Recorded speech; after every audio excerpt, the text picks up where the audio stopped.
Having no regrets is all that she really wants. Only getting older, baby.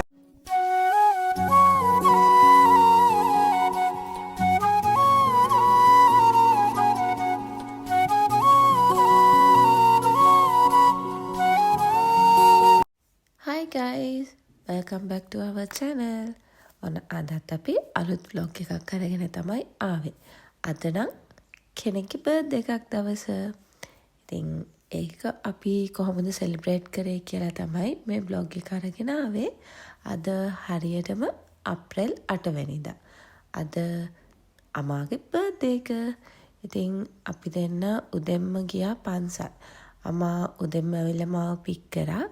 එහෙමම අපි දෙන්නාව නවගමුවට. මොකද අපි මෙතනට යන්න තමයි ප්ලෑන් කරගෙන හිටියේ. ගිය අවුරුද්දෙත් අපි මෙතනටම ආව අමාගේ බර්ත්ඩේ එකට. ඉතින් මේ අපි හරියටම අවුරුද්දකට පස්සේ තමයි ආයේ නවගමුවට ආවේ.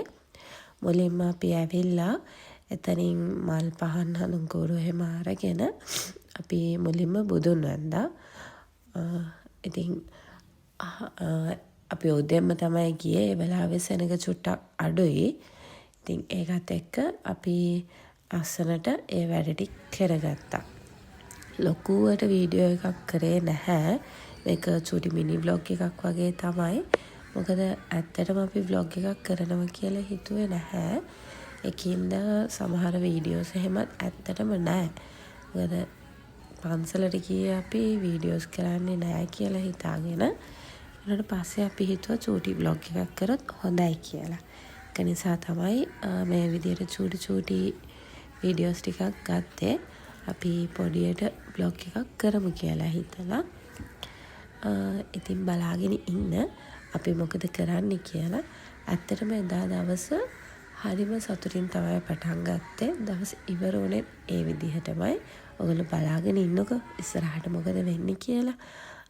මේ දේවාලය හරිය වගේ. ඔව්. බුදුමැදුරයි දේවාලය හරියයි. ඉතින් අපි බලාගෙන හිටියා අපිට පූජා තැටිය ගෙනත් දෙනකන්.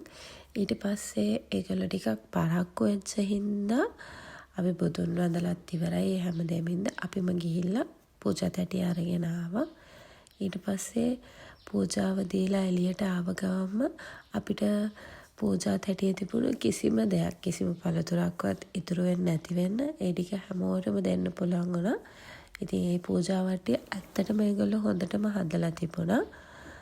ගිය පාරට වඩා මේ පාර පූජාව අපිට හොඳටම ලස්සනට දෙන්න පුළුවන් වුණා. ඉතින් අපිට ඇත්තටම ගොඩක් සතුටුයි. හිතට මාරම නිදහස්. උපන්දිනේ දවසේ මෙහෙම ගිහිල්ලා ඒක අමුතුම ෆීලිං එකක්. මං හිතන්නේ ගොඩක් යාළුවොත් ඒ දේ කරනවා ඇති. තමන්ගේ උපන්දිනේ දවසේ පන්සලට එහෙම ගිහිල්ලා එනවා ඇති.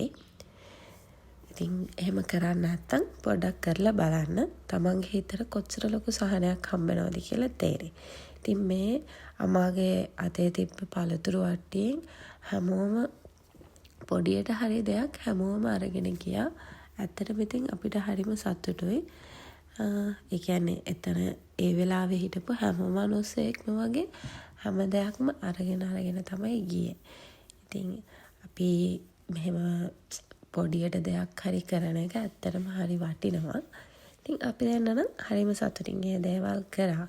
බලාගෙන ඉන්නකෝ අමාට එතන හිටපු ආච්චි අම්මෙකුත් පින් දුන්නා.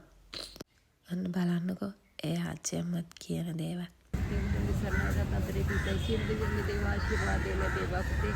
සත්පත්තින් දේවයන්ගේ පීඨ ආශිර්වාදයේ සිත සාන්තිය නිරෝගී භාවයේ සිය පවුලටම ලැබේවා. යදු වැඩු දෙමාපියන්ට මේ පින්වත් වේවා පුතේ කරේ. මේ විදිහට පන්සලේ වැඩ ටික ඉවර කරලා අපි ගෙදර ආවා. ඒ වීඩියෝස් නම් අරගෙන නැහැ. එහෙමම ඊට පස්සේ අපි රෑ වෙලා ඩිනර් එකට එළියට ගියා. අපි ඇත්තටම ලොකුවට සෙලිබ්‍රේට් කරේ නැහැ. පොඩියට තමයි චුට්ටක් සෙලිබ්‍රේට් කරේ. අපි හිතුවේ නැහැ මෙහෙම කරනවා කියලා. ඊට පස්සේ අපි චූටි කේක් එකක් අරන් ගිහිල්ලා ඒක කපලා කට්ටියත් එක්ක හරි සතුටින් දා දවස ඉවර කරා. මොකද ගොඩක්ම රෑ වුණා අපිට මල්ලිව කන්ටැක්ට් කරගන්න බැරි වුණා. මල්ලි ප්‍රැක්ටිස් කියන්නේ ප්‍රැක්ටිස් වල හිටියේ. ඒකින්ද එයාව අපිට කන්ටැක්ට් කරගන්න බැරි වෙලා හිටියේ. ඒකෙන් පස්සේ තමයි ආයේ මල්ලිව කන්ටැක්ට් වෙච්ච ගමන් තමයි අපි මේ ගමන ආවේ. ඉතින් ওই විදිහට හැමෝටම අමා කේක් කවලා එයාගේ දවස හරිම සතුටින් ගත කරා. ඉතින් මම අම්මටත් කියලා අපි මේ වගේ තැනකට යන් කියලා සජෙස්ට් කරගෙන අපි ඔක්කොම මෙතනට ආවේ ඒකයි. ඉතින් ওই විදිහට එයා හැමෝටම කේක් කවලා කරලා එයාගේ දවස එයා ගොඩාක් සතුටින් ගත කරා. පටන් ගත්තෙත් හරිම සතුටු විදියට ඉවර කරත් ඒ විදිහටමයි. ඉතින් අපිට වටිනවනේ අපේ ජීවිතේ කෙනෙක්ගේ පොඩියට හරි දෙයක් සෙලිබ්‍රේට් කරන එක. ඉතින් අපිත් එහෙමයි.